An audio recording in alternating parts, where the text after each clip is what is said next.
You know Grayson's grades, and for a third season, Scott Grayson will have all of Grayson's grades at 97.3ESPN.com. He'll have his first edition of Grayson's grades Thursday night when the Philadelphia Eagles kick Buccaneers.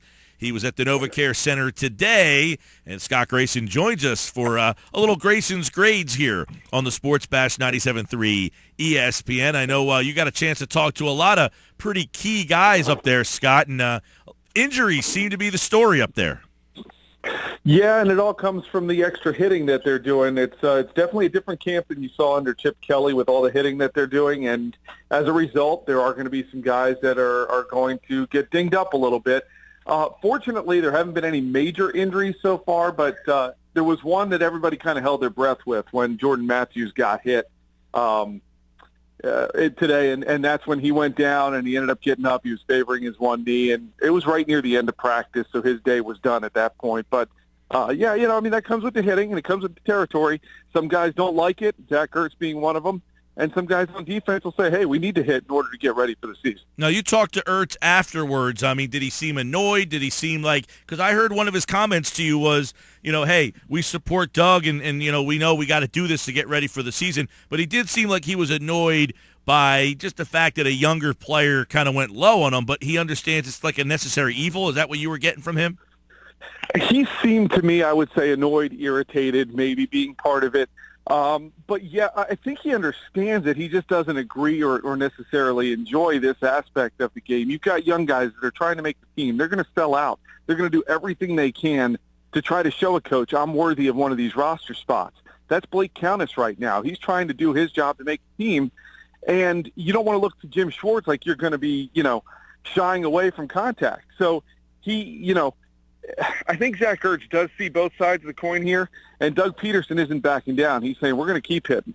But when you see that stuff going on, as a veteran, he was asking and saying, what about respect?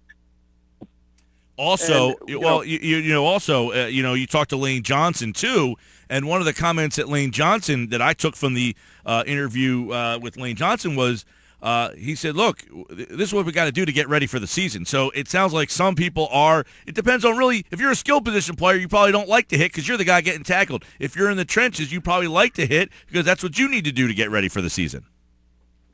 Exactly. And yes, Lane Johnson was on the other side of it saying, I really enjoy being able to hit this much because it really helps us as linemen get more used to what we're going to see coming at us from the other side of the ball. And it really is interesting. It feels like a bit of a divided locker room on some of that topic in the sense that, hey, some of these guys are really enjoying all the contact, yet there's another group of guys that are like, particularly the receivers thinking my knees are my lifestyle here. I can't, I don't want anybody going low on me, whether by accident or otherwise, that results in me missing some time and affecting my career. Scott Grayson's with us. He was at Eagles camp today, and I want to get your thoughts on Jalen Mills and Blake Countess, two other guys that you talked to, because both of those guys seem like this is a big training camp for them because they're stuck in the middle of competition. And for the backup safety job for Countess and Jalen Mills, he could potentially be a starter somewhere on that defense. Yeah, he could. And I'll tell you what I noticed today was that both guys just seemed to be around the ball. It seemed like the ball was finding their way towards him. And Countess even got an interception at one point. It was off a deflection. It was Carson Wentz that threw it behind Chris Givens.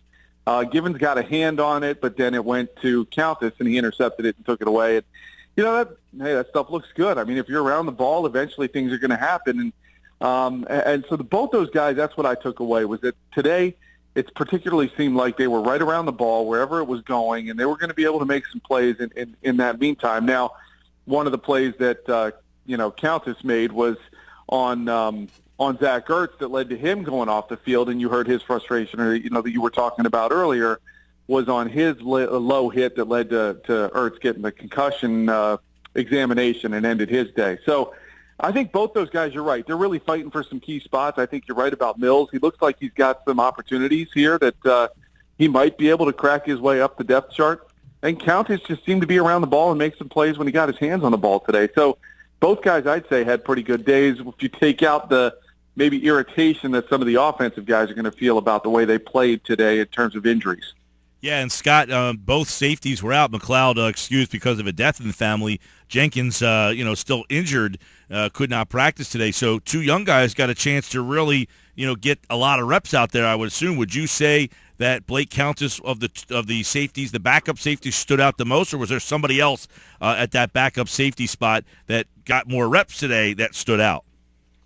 No, I would say that it probably was Countess that stood out the most out of everybody else. It looked to me like Ed Reynolds was getting most of the ones work with Malcolm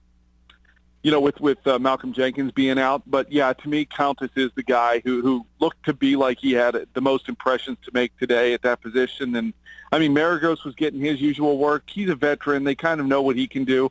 I think this staff is what I read was they were putting Countess out there a lot to get a little more film on him because you're right. There were a lot of reps available today with some of those guys down.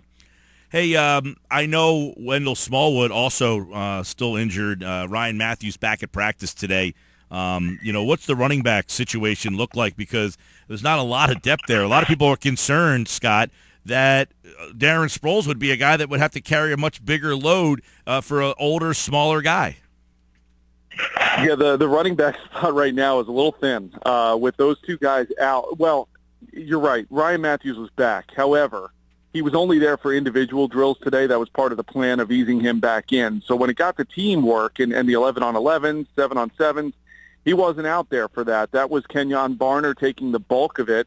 Darren Sproles did get some work, and then they trickled down with a couple of the lesser-known running backs getting a couple of chances to get their hand on the ball as well. But for the most part, it was Kenyon Barner, and at one point he took a hit today that I saw him just being a little bit tender with.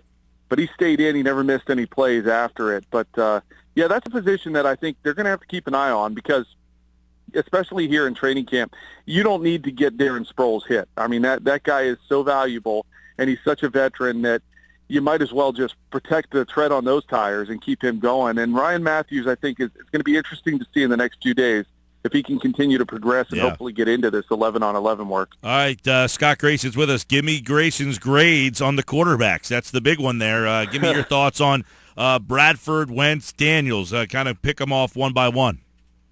It's funny. Daniels didn't seem to get a whole lot of work today in particular, but Bradford has had a couple of good days here. And today what impressed me the most was when it was a designed rollout, and he was rolling out to his right, and he threw a really good pass on the run and hit Brent Selleck for a nice gain. There was another good pass that Bradford had right on the numbers, right along the sidelines to Jordan Matthews. Very well-thrown ball. So his accuracy looks to be about where it's been in training camp in the past. I mean, I know in the past I've told you, he's really accurate. He's doing a good job. It's when you get into those live bullets. I mean, he's wearing the red jersey right now. Let's see what happens in some of these preseason games for Bradford. Wentz, on the other hand, to me, the most important thing I noticed today in him, they had a camera on top of his head today, like a GoPro. So I don't know if they're just trying to see what kind of looks he's given or how his reads are going from a first-hand perspective. But that was of interesting note with Wentz. He was the only one of the quarterbacks with that on. And with him in particular over the middle, he just seems a little hesitant before he finally makes and decides to pull the trigger. I think he's just really afraid of throwing a pick over the middle. Along the sides, he'll throw that ball, and he'll get rid of it right on time. Those over the middle, I think he needs some work on just having confidence and belief that that's the throw he needs to make. To you, guy who stood out the most either side of the ball, who's a guy that at the end of the practice you just left saying, man, this guy's going to have a good year? That's a tricky question. To me, I was impressed with now I'm blanking on the name. I thought Nelson Agholor at times today looked pretty good for me. And I'll even throw Randall in there a little bit at wide receiver. I was particularly watching those guys with Agholor. It was mostly not the catching and not that type of stuff. It was off the line. It looks like he's worked really hard on his footwork to get off the line of scrimmage. Or a couple of times he got away from a couple of defensive backs that, to me, that looked like it was a little different to his game. I felt like he was slow off the line of scrimmage last year as a rookie. So hopefully that he's seen in film and things like that and realized it from last year that I got to get faster. I got to move my feet. I got to get away from the contact of the line of scrimmage. And a couple of times he was able to make some catches downfield with that. So I would say he's a guy who looked pretty good to me today. That's interesting because our Twitter poll question this morning, which Eagles player do you think will have a breakout season? Right now, 30% Nelson Agholor at the top of that list. It's a really close battle. 27% say Zach Ertz, 27% say Vinny Curry, 16% say Jordan Hicks, and the leader in the clubhouse with 30% is Nelson Agholor. So people agreeing with you, Scott, that he's going to be the guy who has the breakout year. Now, they agree with you by a very slim margin, but they have a couple of breakout candidates on that roster, and I guess Aguilar's right at the top of that list. Yeah, and I think it's hard for him not to be because his first year was so unspectacular compared to what everybody expected out of him. So in this offense, I got to tell you too, Mike, the biggest thing too that I noticed today that was interesting was just hearing audibles called at the line of scrimmage. It's a lot different than it was with Chip, and it just looks like the guys are more comfortable on the offensive side of the ball. Now, that being said, this defense has, I believe, a little more talent to bring into some of these games. And 11-on-11, they were definitely dropping the offense for a little bit of a loss and things like that. But, yeah, Agholor, I think, has a big upside, and I think he needs to have a breakout year this year. Sure does. That would be a first-round pick wasted potentially. What about Marcus Smith? I know he had a concussion today, right? Was that him that had the concussion? Yeah, both he and Ertz went in for concussion evaluation. Ertz was cleared. Marcus Smith was not. So he eventually left with the concussion, and he's going to have to go through the protocol before he can get back out there, and there's no idea of how long it'll be until he gets back. All right, Scott Grayson's Grayson's Grades coming up on Thursday night for a third season.